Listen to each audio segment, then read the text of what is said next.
लाओ त्से अगला सूत्र कहते हैं, मानवीय कारोबार की व्यवस्था में मिताचारी होने से बढ़िया दूसरा नियम नहीं है। मिताचार पूर्व निवारण करना है। पूर्व निवारण करना तैयार रहने और सुदृढ़ होने जैसा है। तैयार रहना और सुदृढ़ होना सदाजी होना है। सदाजी होना अशेष क्षमता प्राप्त करना है। जिसमें अशेष क्षमता है वही किसी देश का शासन करने योग्य है और शासक देश की माता दीर्घजीवी हो सकती है। यही है ठोस आधार प्राप्त करना, यही है गहरा बल पाना और यही अमरता और चिरदृष्टि का मार्ग है। चलिए अब इस सूत्र को गहराई से समझते हैं। लाओ त्से कहते हैं, मानवीय कारोबार की व्यवस्था में मिताचारी होने से बढ़िया दूसरा नियम नहीं है। मिताचार का मतलब सतही या मामूली नहीं, ये बहुत गहन अनेक आयामी है। एक पहलू यह है कि आचरण के नियम जितने कम हो उतना अच्छा। नियम ऐसे हो कि उन्हें अंगुलियों पर गिना जा सके। नियमों का जाल जितना बिछता है, भटकाव उतना ही बढ़ता है। असल में एक ऐसा नियम ही चाहिए जो बाकी सब नियमों को अपने में समेट ले। जीवन की व्यवस्था बड़ी सरल होनी चाहिए। अतिशय नियमों में जीवन जटिल हो जाता है और तुम ऐसे जीने लगते हो जैसे कोई सैनिक। सैनिक का मानवीयपन धीरे धीरे घटा चला जाता है। वह यंत्रवत हो जाता है। कब उठना है, कब बैठना है, कब खाना है, सब कुछ नियम से होता है। सैनिक आज्ञा में जीता है। नियम उसके अचेतन में समा जाते हैं। वह अपने सपनों में भी आज्ञा के अधीन होता है। नींद तक मुझे आविष्ट हो जाती है। विलियम जेम्स ने लिखा है कि एक बार एक रिटायर्ड सैनिक टोकरी में अंडे लेकर गुजर रहा था। किसी ने मजाक में कहा अटेंशन और वह खड़ा हो गया। टोकरी गिर गई, अंडे टूट गए। उस सैनिक ने कहा, यह कौन सा मजाक है? यह दिखाता है कि सैनिक की कंडीशनिंग कितनी गहरी होती है। बटन दबाओ, वह यंत्रवत प्रतिक्रिया देगा। सोचने से वह बाहर हो चुका होता है। दुनिया में दो तरह के लोग सोचने से पार होते हैं, एक संत और एक सैनिक। संत सोचने के पार चला जाता है, एक तरह का पारदर्शी बोधपूर्ण होना, जबकि सैनिक सोचने के नीचे गिर जाता है, विचारशीलता खो बैठता है। सैनिक को सोचने से हटाने के लिए ही सारा सैन्यकन होता है। युद्ध चले या ना चले, उसके जीवन में युद्ध जैसी कड़ी अनुशासन और कवायद चलती रहती है। लेफ्ट राइट की अधीनता का कोई सार नहीं, पर यह गहरी कंडीशनिंग बनाती है। धीरे धीरे ये चेतन से उतरकर अचेतन में बैठ जाती है। फिर उस पर भरोसा किया जा सकता है और यही भरोसा खतरनाक हो जाता है, क्योंकि जब आदमी यंत्रवत हो जाता है तब उससे जो भी कहा जाए वह कर देगा, यहाँ तक कि गोली चलाने तक। सामने उसकी माँ खड़ी हो पर वह सोचकर नहीं रोकेगा। ऐसा उससे इसलिए होता है क्योंकि वह सोच विचार के स्तर से बाहर गिर चुका होता है। अगर सैनिक खुद सोचने लगे तो बहुत कुछ असंभव हो जाएगा। हिरोशिमा जैसे अपराधों को अंजाम देना मुश्किल पड़ता। जिसने हिरोशिमा पर बम गिराया वह बम फेंककर वापस आकर सो गया। दूसरी ओर 1 लाख लोग चुपचाप जलकर मारे गए, बच्चे, महिलाएं, बूढ़े, जिन्हें युद्ध से लेना देना भी नहीं था। और जब पत्रकारों ने उस आदमी से पूछा, क्या तुम उस रात आराम से सो पाए? उसने जवाब दिया, बिल्कुल, बहुत मजे से सोया। उसके मन पर कोई दंश नहीं, उसने आज्ञा पूरी की, इसलिए संतोष था। यह केवल सैनिक ही कर सकता है, विचार से नीचे गिरकर, विवेक और करुणा के बिना मशीन की तरह काम करना। जब इंसान मशीन बन जाता है तब उसकी मानवता नाम की चीज मिट जाती है। नियम व्यक्ति को मशीन बना देते हैं। नियम मनुष्यता की हत्या है। इसलिए जितने कम नियम हो उतना अच्छा। अगर बिल्कुल ना हो तो वह सर्वोत्तम दशा है। संत तुम्हारे साथ बिना नियम के जीता है। उसका प्रेम ही उसका स्वभाव है, लेकिन वह कोई नियम नहीं है। वह क्षण क्षण की संवेदना से जीता है। जो उस क्षण में उठे वही उसका नियम है। नियम हमेशा अतीत से आते हैं। अगर तुम गुरु के पास जाकर उनके पैर छूते हो सिर्फ इसलिए कि परंपरा कहती है कि गुरु के चरण छूने चाहिए, तो बेहतर है कि मत छुओ, क्योंकि यह नियम से आया है। लेकिन अगर अचानक तुम्हारे भीतर झुकने का भाव उमड़े प्रेम से, तो वह वास्तविक होगा। तब तुम्हारा झुकना रसपूर्ण होगा। उस झुकने में तुम कुछ पाओगे, जैसे तुम्हारा खाली घड़ा झुका और नदी से भर गया। लेकिन अगर नियम से झुके तो व्यर्थ है। शरीर को थोड़ी कवायद मिल सकती है, आत्मा को नहीं। आत्मा को नियम से कभी लाभ नहीं होता। तुम घर जा रहे हो और पत्नी के लिए फूल खरीदते हो। अगर ये नियम से खरीद रहे हो तो मत खरीदो, ये पैसे का अपव्यय है। लेकिन अगर तुम्हें यह भाव आया कि पत्नी ने दिन भर काम किया होगा, प्रतीक्षा की होगी और तुम्हें फूल दिख गया, तो तुम प्रेम से फूल खरीद लाओ। तब यह साधारण फूल भी अनमोल हो जाता है। तब ये फूल कोहिनूर से भी अधिक मूल्यवान हो जाता है, क्योंकि इसमें तुम्हारे हृदय का संवेग जुड़ा है। लेकिन अगर किताबों में पढ़ा हो कि पत्नी को खुश करने के लिए रोज फूल ले जाना चाहिए, तो ये रिश्वत बन जाएगा। तब ये फूल गंदा हो गया, क्योंकि इसमें तुम्हारे भीतर से कुछ नहीं आया। पति अक्सर अपराधबोध में उपहार लाते हैं। आइसक्रीम या हार लाए तो पत्नी तुरंत समझ जाती है कि कुछ गड़बड़ है, क्योंकि जब उपहार नियम या अपराध बोध से आते हैं तो उनमें प्रेम का रस नहीं होता। दो व्यक्तियों के बीच जब नियम होता है तब प्रेम नहीं होता। नियम का अर्थ है कि तुम बाजार की बुद्धि से चल रहे हो। हृदय के अनुशासन अलग है। हृदय का अनुशासन आरोपित नहीं होता, वह स्वयं खिलता है, वर्तमान में जन्मता है। तुम पत्नी को गले लगा सकते हो, यह प्रेम से भी हो सकता है और नियम से भी। डेल कार्नेगी जैसे लोग कहते हैं कि दिन में पत्नी से कम 2-4 बार कहो, मैं तुमसे प्रेम करता हूं। चाहे लगे या ना लगे, बस कहना जरूरी है। यह पाखंड है, यह जीवन को झूठा बना देता है। जीवन एक कला है, पाखंड नहीं। कला किताबों से नहीं सीखी जाती। जैसे पानी में उतरकर ही तैरना सीखा जा सकता है, वैसे ही जीकर ही जीवन की कला सीखी जाती है। बस एक बात ध्यान में रखो, होश से जियो और पाखंड से बचो। पाखंड से थोड़ा सुविधा मिल सकती है, लेकिन आनंद कभी नहीं। और सुविधा लेकर आनंद खो देना बहुत महंगा सौदा है। लाओ त्से कहते हैं, मिताचारी बनो।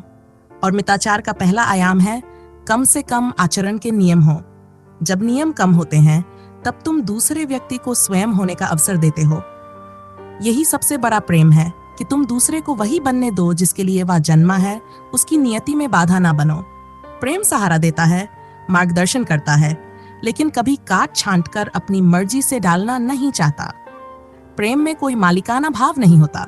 प्रेम स्वतंत्रता देता है, खुला आकाश देता है, सीमित आंगन में कैद नहीं करता।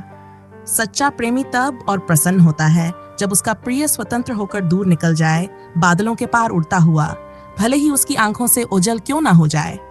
क्योंकि जितनी स्वतंत्रता होगी उतनी ही आत्मा सुदृढ़ होगी, उतनी ही गरिमा प्रकट होगी और उतनी ही प्रेम की धारा बहेगी। परतंत्र व्यक्ति प्रेम नहीं दे सकता। गुलाम सेवा कर सकता है, मालिक दया कर सकता है, लेकिन ना सेवा प्रेम है ना दया प्रेम है। जहाँ पति मालिक है वहाँ पत्नी की सेवा गुलामी है, और जहाँ पत्नी परतंत्र है वहाँ प्रेम असंभव है। दो स्वतंत्र आत्माएं ही प्रेम का आदान प्रदान कर सकती हैं। दया प्रेम नहीं है। दया का अर्थ है कि एक ऊंचाई पर है और दूसरा नीचा है, एक दाता है, दूसरा भिखारी है। प्रेम में यह असमानता नहीं होती। प्रेम बराबरी पर होता है, स्वतंत्रता पर होता है। जिसको तुम गुलाम बनाते हो उसे शैतान बना देते हो, और जब तुम मालिक बनते हो तो तुम स्वयं शैतान हो जाते हो। गुलामी की भूमि में शैतानी के सिवा और कुछ नहीं पनपता। मिताचार का पहला आयाम है नियमों को घटाना और हृदय को बढ़ाना। प्रेम ही पर्याप्त है, तब अनेक नियमों की आवश्यकता नहीं रहती। मिताचार का दूसरा आयाम है न्यून से राजी होना। धन हो, पद हो, यश हो, व्रत हो या त्याग, और की मांग अंतर विक्षिप्तता लाती है। न्यून से संतोष तुम्हें विराट बना देता है। धन का लोभी 20 लाख से 25 लाख चाहता है, त्यागी 20 दिन के उपवास से 25 दिन का। दोनों की दौड़ एक ही है, और की दौड़ फर्क बस इतना है कि सिक्के अलग अलग हैं, लेकिन पागलपन वही का वही है। असल में थोड़े से राजी हो जाना ही सच्चा महात्मापन है। अगर तुम महात्मापन की तलाश करते रहोगे तो मुश्किल में पड़ोगे। तब दौड़ वही की वही रहेगी। दिशा बदल गई, लेकिन दौड़ का स्वभाव नहीं बदला। त्याग की भी अति आकांक्षा मत करना। जो सुखपूर्वक सहजता से हो सके बस उतने पर राजी हो जाना, असहजता की ओर मत जाना। एक साधु से मेरी भेंट हुई। बात करते करते बोले, बहुत अड़चन है, नींद बहुत सताती है। शास्त्र कहते हैं जो नींद में ज्यादा लिप्त है वह तामसी है। तब मैंने पूछा, आप कितना सोते हो? वे बोले, रात 3 बजे उठ जाता हूँ और 11 बजे सोता हूँ। 4 घंटे ही सोता हूँ, और शास्त्र कहते हैं योगी को 2 घंटे काफी हैं। मैंने कहा, शास्त्रों में तो यह भी लिखा है कि जब सब सोते हैं तब भी योगी जागता है। अब आप और बड़ी मुश्किल में हो। दिन भर नींद आएगी ही, प्रार्थना में झपकी आएगी ही, ध्यान नहीं लगेगा ही, क्योंकि नींद शरीर की जरूरत है। इसे अतिशय मत खींचो, वरना पागल हो जाओगे। नींद जैसी सरल चीज को अपराध मत मानो। नींद में आप कम से कम किसी को नुकसान तो नहीं पहुंचाते। वे चौंके, क्या मतलब आप चाहती हैं मैं ज्यादा सोना शुरू कर दूं? तो वह तो तामसी होगा। मैंने कहा, जो जरूरत है वही करो। अगर नींद चाहिए तो तामस चाहिए। शरीर तामस का हिस्सा है। परमात्मा ने भी सृष्टि तमस के बिना नहीं बनाई। तमस का अर्थ है रुकना, विश्राम करना। रज है गति, सत्व है प्रकाश, लेकिन विश्राम के बिना जीवन असंभव है। यहाँ तक कि परमात्मा भी विश्राम करता है। दिन में सृष्टि है, रात में प्रलय है। ब्रह्मा की रात में सब सो जाता है, खुद परमात्मा भी। तो तुम क्यों ससे होड़ कर रहे हो? शांति से सो जाओ।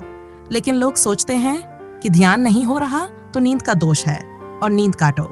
जितना नींद काटोगे उतनी ही नींद की जरूरत बढ़ती जाएगी। मंदिरों मस्जिदों में लोग इसलिए झपकी लेते मिलते हैं। ध्यान रखना, अगर नींद पूरी ना होगी तो ध्यान कभी नहीं हो सकेगा। नींद अपराध नहीं है, पूरी नींद के बाद ही ध्यान संभव है। शरीर की जरूरत पहले पूरी होती है, आत्मा की बाद में। भूखे पेट भजन नहीं होते, बहुत भरा पेट हो तो भी भजन नहीं होता। इसलिए संतुलन चाहिए। नींद का भी संतुलन चाहिए, बहुत कम भी नहीं, बहुत ज्यादा भी नहीं। हर व्यक्ति को अपना सूत्र खुद खोजना है। किसी शास्त्र का नियम तुम्हारे लिए नहीं बन सकता, क्योंकि हर व्यक्ति अलग है। शास्त्र बूढ़ों ने लिखे। बूढ़ों की नींद कम हो जाती है तो उन्होंने लिख दिया 3 बजे उठना चाहिए, लेकिन बच्चे तो 18-20 घंटे सोते हैं। जवान 7-8 घंटे सोते हैं, बूढ़ा 3-4 घंटे सो लेता है। क्योंकि हर उम्र का शरीर अलग है। मांसाहारी ज्यादा सोएगा, शाकाहारी कम सोएगा। मजदूर ज्यादा सोएगा क्योंकि श्रम करता है। अमीर करवटें बदलता रहेगा क्योंकि श्रम नहीं किया। इसलिए किसी शास्त्र के नियम में मत पड़ो। जिसने नियम बनाया था वह तुम नहीं हो, उसने अपने लिए बनाया था। तुम्हें अपने जीवन की सहजता खोजनी होगी, तभी अड़चनें कम होंगी, तभी जीवन सरल होगा। मनोवैज्ञानिक कहते हैं कि पुरुष अगर 5 बजे उठ जाए तो कोई हर्जा नहीं है, क्योंकि उनकी नींद 5 बजे पूरी हो जाती है। लेकिन स्त्री की नींद कोई 6:30 बजे या 7 बजे पूरी होती है। पर नियम यह है कि पत्नी को पहले उठना चाहिए, नहीं तो पति नाराज होगा। और यदि पति नहीं भी नाराज होगा तो घर के काम तो करने ही होंगे। वैज्ञानिकों ने नींद पर बहुत खोज की है। 24 घंटे में 2 घंटे ऐसे होते हैं जब शरीर का तापमान नीचे गिरता है। वही 2 घंटे गहरी नींद के घंटे हैं। पुरुषों का तापमान 3 और 5 के बीच गिरता है, स्त्री का तापमान 6 और 8 के बीच। अगर वे 2 घंटे गहरी नींद के तुमने पूरे कर लिए तो दिन भर ताजगी अनुभव होगी। अगर उन 2 घंटों में बाधा पड़ी तो दिन भर बेचैनी बनी रहेगी। इसलिए अगर वैज्ञानिक की माने तो सुबह की चाय पति को बनानी चाहिए, पत्नी को बिल्कुल नहीं। उसे तो बिस्तर पर सोए रहना चाहिए। मिताचार का अर्थ है कि थोड़े से नियम बनाना, और वे भी उधार के नहीं। कठिन कुछ नहीं है, 3 हफ्ते का प्रयोग करके देख लो। कभी 3 बजे उठो, कभी 4 बजे, कभी 5 बजे, फिर 6 बजे, 7 बजे, 8 बजे। जिस समय उठने से पूरे दिन ताजगी मिले वही तुम्हारा नियम है। कुछ लोग रात को 12 बजे सोएं तो ही सुबह ताजगी मिलेगी। कुछ को 9 बजे सोना जरूरी है। हर व्यक्ति अलग है, अपना नियम खुद खोजना है। और जब अपने शरीर के अनुसार अपना नियम बना लोगे तब जीवन में सहजता और स्वाभाविकता आ जाएगी। दूसरे का नियम हमेशा अड़चन देगा, इसलिए अपना नियम खुद खोजना, अनुशासन भीतर से आने देना, विवेक से अपने को समझना। कोई और तुम्हारा मालिक नहीं है, किसी ने तुम्हारे लिए अंतिम नियम नहीं लिखे हैं। तुम्हारा धर्मशास्त्र तुम्हारे शरीर और मन में ही छिपा है, उसे पढ़ना सीखो, वहीं से आदेश लो। तब तुम शांत होते चले जाओगे और आनंद की क्षमता बढ़ेगी। और तब पाओगे कि बहुत नियमों की जरूरत ही नहीं है, छोटे छोटे नियम ही जीवन को रूपांतरित कर देंगे। मानवीय व्यवस्था में मिताचारी होने से बढ़िया और कोई नियम नहीं। अगर लाओत्से से पूछो कि आपका नियम क्या है तो वह कहेंगे, जब मुझे नींद आती है मैं सो जाता हूँ, जब भूख लगती है मैं भोजन कर लेता हूँ, जब नींद खुल जाती है मैं जाग जाता हूँ। बस यही नियम है, और इसी से उन्होंने परम अवस्था को पा लिया। नियम भी लोचपूर्ण होने चाहिए, क्योंकि जरूरतें रोज बदलती हैं। जवानी में जो नियम चलेगा बुढ़ापे में नहीं चलेगा। आज जो काम करेगा कल नहीं करेगा। अपना भी बनाया हुआ नियम सख्त नहीं होना चाहिए, वरना वही तुम्हारे लिए जाल बन जाएगा। नियम तुम्हारे लिए है, तुम नियम के लिए नहीं। नियम तुम्हें व्यवस्था देने के साधन हैं। तुम यहाँ इसलिए नहीं हो कि नियमों की गुलामी करो, बल्कि इसलिए हो कि नियम तुम्हारी सहजता को सहारा दें। मिताचार का अर्थ है पूर्व निवारण करना।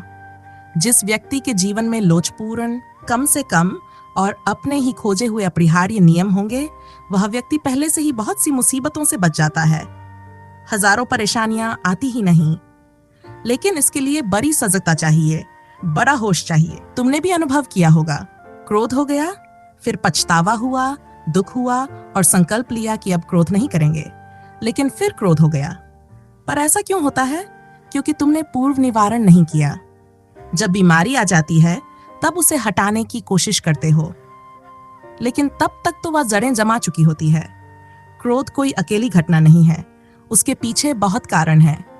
अगर तुम ठीक से ना सोए तो भी क्रोध आ सकता है, ठीक से भोजन ना मिला तो भी क्रोध आ सकता है, जीवन में प्रेम की धारा ना बही तो भी क्रोध हमेशा तैयार है। किसी ने गाली दी, ये तो केवल बहाना है, असल में बारूद तो पहले से भीतर जमा है। वह व्यक्ति तो केवल आधी जली हुई सिगरेट फेंकता है और विस्फोट हो जाता है। तुम सोचते हो कि सामने वाले ने बम फेंक दिया। सच तो यह है कि अगर तुम भीतर शांत होते तो वही सिगरेट तुम्हारी शांति के जल में बुझ जाती, लेकिन क्योंकि भीतर बारूद थी, विस्फोट हुआ। फिर तुम कसम खाते हो कि अब क्रोध नहीं करेंगे। ये और बड़ी भूल है, क्योंकि जब भीतर बारूद है तो क्रोध ना करना असंभव है। अब तुम उस बारूद को दबाए घूम रहे हो। इस दबाव का नतीजा यही होगा कि जब विस्फोट होगा तो भयंकर होगा। इसीलिए पुरुषों में आत्महत्या की घटनाएं ज्यादा होती हैं। स्त्री कोशिश भले ज्यादा करती हों, लेकिन सफल नहीं हो पाती, क्योंकि महिलाएं अपने क्रोध को किसी न किसी तरह निकाल लेती हैं, रोकर, चिल्लाकर, चीजें तोड़कर। लेकिन पुरुष अकर में रहते हैं, रोते नहीं, चिल्लाते नहीं, निकालते नहीं। परिणाम यह होता है कि भीतर इतना इकट्ठा हो जाता है कि जब फूटता है तो या तो हत्या होती है या आत्महत्या। भगवान ने पुरुषों की आंखों में भी उतनी ही आंसू ग्रंथियां दी हैं कि रोना स्वाभाविक है। रोना एक निकास है। जो रो नहीं सकता वह हंस भी पूरी तरह नहीं सकता। हंसी और आंसू दोनों एक ही स्रोत से आते हैं, लेकिन पुरुषों को बचपन से ही सिखाया जाता है कि रोना कमजोरी है। यही दमन धीरे धीरे बारूद बन जाता है। इसलिए क्रोध से पीड़ित व्यक्ति को पूर्व निवारण करना चाहिए। अपनी पूरी जीवन स्थिति को देखना चाहिए कि मैं बारूद क्यों इकट्ठा कर रहा हूं और उसे सूखा क्यों रख रहा हूं। जरा सी चिंगारी से विस्फोट क्यों हो जाता है? लाओ त्से कहते हैं कि जिसने जीवन को समझने की कोशिश की और सहजता से आए छोटे छोटे नियमों को अपनाया, वही पूर्व निवारण कर पाता है। मिताचार का यही अर्थ है, पूर्व निवारण।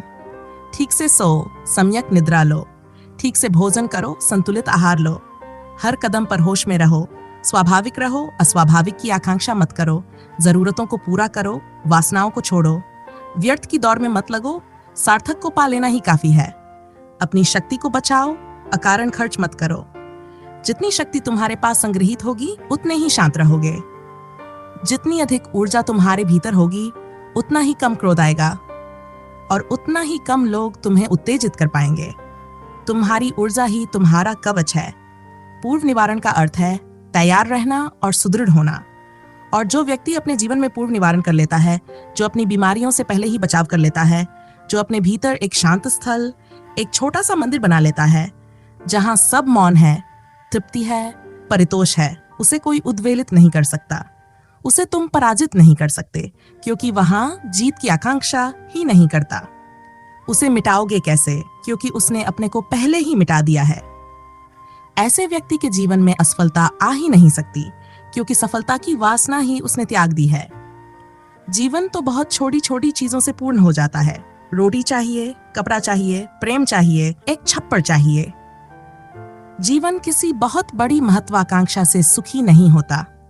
नहीं तो पक्षी कभी सुखी ना हो पाते, पौधे कभी फूल ना देते, क्योंकि वे तो राष्ट्रपति या प्रधानमंत्री बनने का सपना नहीं देख सकते। सारा अस्तित्व प्रसन्न है क्योंकि वह थोड़े से राजी है, जरूरत से राजी है। केवल मनुष्य बेचैन है। मनुष्य पागल है। उसकी फिक्र जरूरत की नहीं है, गैर जरूरत की है।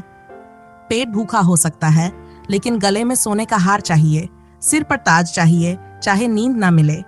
प्यास बुझे न बुझे, वासना पूरी करनी है। और वासना का खेल ऐसा है कि पाओगे तो भी खाली रहोगे, ना पाओ तो दुखी रहोगे। यह दौड़ है जिसमें भागना बहुत है पर पहुंचना कभी नहीं। लाओ त्से कहते हैं, जिसने पूर्व निवारण कर लिया, जो छोटी छोटी जरूरतों में राजी हो गया, वही वास्तव में आनंदित हुआ। तुम सोच भी नहीं सकते कि अगर वासनाएं ढीली पड़ जाएं, तो कितने अनुग्रहित हो जाओगे परमात्मा के। सांस तक तुम्हारी शांत और आनंदमय हो जाएगी। उठने बैठने में भीतर नृत्य होने लगेगा। बोलने में और चुप रहने में भी एक संगीत बजने लगेगा। पक्षियों को जो उपलब्ध है, पौधों को जो उपलब्ध है, वही तुम्हें क्यों नहीं मिल पाता? ये आश्चर्य की बात है। तुम तो शिखर हो इस अस्तित्व के, उनसे श्रेष्ठ हो, और फिर भी तुमसे ज्यादा दीन दुखी कोई नहीं। तुम्हारे जीवन में ना फूल खिलते हैं, ना संगीत बहता है, ना तुम कभी नाचने की घड़ी में आ पाते हो, जबकि पूरी मधुशाला खुली है अस्तित्व की, और तुम पिए बिना ही प्यासे रह जाते हो। कबीर कहते हैं, मैंने बिना तौले ही सारी मधुशाला पी ली। तौलना कैसा, जब अनंत उपलब्ध है, लेकिन तुम पी ही नहीं पाते, क्योंकि जरूरतों काटते रहते हो और गैर जरूरतों को ढोते रहते हो। हमेशा सोचते हो कि कल महत्वाकांक्षा पूरी होगी तब आनंद मिलेगा। एक दुकानदार को देखो, कैसे भागा भागा भोजन करता है। शरीर यहाँ है, आत्मा दुकान पर है। ऐसे में स्वाद का अनुभव ही नहीं हो सकता। और हिंदुओं ने अन्न को ब्रह्म कहा है। ये कहने वाले लोग बड़े गहरे रहे होंगे। उन्होंने रोटी को ध्यान बना लिया होगा। वे जब भोजन करते होंगे तो पूरी प्राण ऊर्जा उसी में लीन होती होगी। तब रूखी सूखी रोटी में भी ब्रह्म का स्वाद मिलता है। इसीलिए मैं कहती हूँ, जब अन्न में ब्रह्म है तो निद्रा में भी है। बस सोना आना चाहिए, जहां सपने खो जाएं, क्योंकि सपना बताता है कि नींद पूरी नहीं है। जब सपना रहित नींद आती है, तब उसमें भी ब्रह्म का अनुभव होता है। तब सांस सांस में वही प्रवाहित होता है। परमात्मा कहीं दूर नहीं है, तुमसे ही दूर हुआ है। तुम बहुत दूर भागते रहते हो।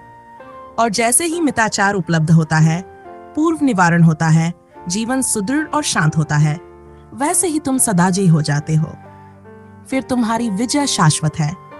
फिर कोई तुम्हें हरा नहीं सकता, क्योंकि तुमने वह पा लिया है जिसे ना चोर चुरा सकते हैं, ना आग जला सकती है, ना मृत्यु छीन सकती है, क्योंकि वही ब्रह्म है।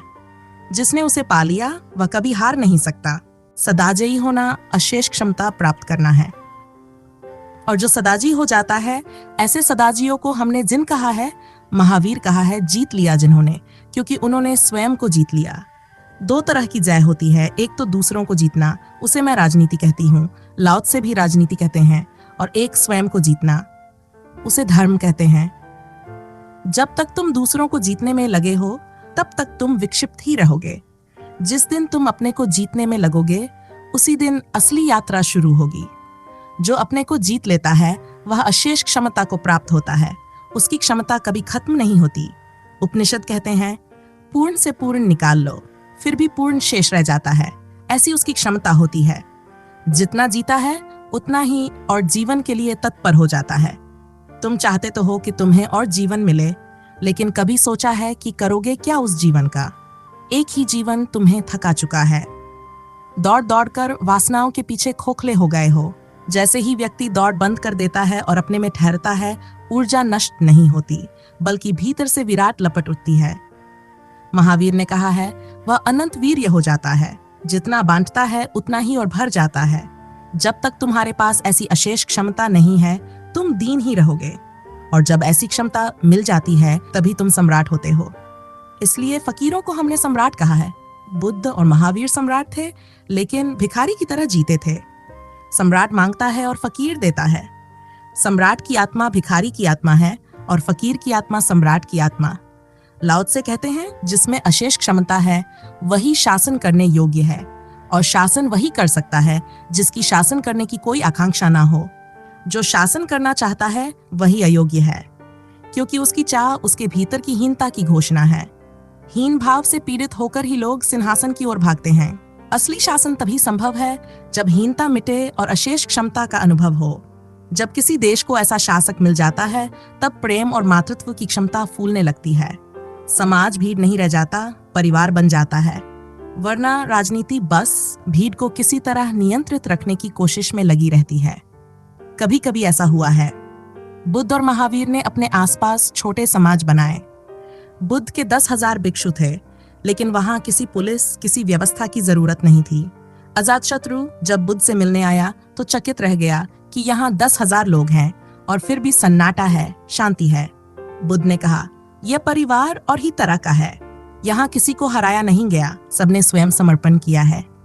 और जहाँ स्वेच्छा से हार होती है, वहाँ प्रेम जन्म लेता है। ऐसे छोटे छोटे परिवार दुनिया में बने हैं, और वही सपना लाओ त्से देते हैं। कभी पूरी पृथ्वी ऐसा परिवार बने जिसमें नियम कम हो, प्रेम अधिक हो, परतंत्रता ना के बराबर हो और स्वतंत्रता भरपूर। आचरण किसी दबाव से नहीं बल्कि अपनी सजगता से बहे, जीवन भीतर की प्रज्ञा से संचालित हो। यही लाओ त्से का स्वप्न है, एक ऐसी दुनिया जहां शासन की जगह प्रेम हो, जहां विजय की जगह समर्पण हो और जहां हर मनुष्य अपनी अशेष क्षमता को खोज ले। यही है ठोस आधार प्राप्त करना, यही है गहरा बल पाना और यही अमरता तथा चिरदृष्टि का मार्ग है। यही है सचमुच जल पकड़ना, यही है गहराई से बलवान होना, यही है अमर होने और दीर्घ दृष्टि पाने का रास्ता। इसकी चिंता मत करो कि समाज कब बदलेगा। समाज तो हमेशा रहेगा, पर तुम हमेशा नहीं रहोगे। तुम आज हो, कल नहीं भी रह सकते हो। पता नहीं कब जीवन का काफिला आगे बढ़ जाए, इसलिए चिंता मत करो कि दुनिया कब बदलेगी। ये कोई क्रांति का चिंतन नहीं है, ये आत्म रूपांतरण का चिंतन है। तुम अपने को बदल लो। तुम चाहो तो अभी उसी परिवार के हिस्से बन सकते हो जो इस पृथ्वी का नहीं है, और तुम चाहो तो उस खुले आकाश में जी सकते हो जिसकी बात लाओ त्से कर रहे हैं। मैं यहाँ सिर्फ तुम्हें उतना खुला आकाश देने को हूँ। तुम चाहो तो उड़ सकते हो उस खुले आकाश में। इसलिए मेरे पास ना कोई नियम है, ना कोई व्रत है, ना कोई कस्में हैं।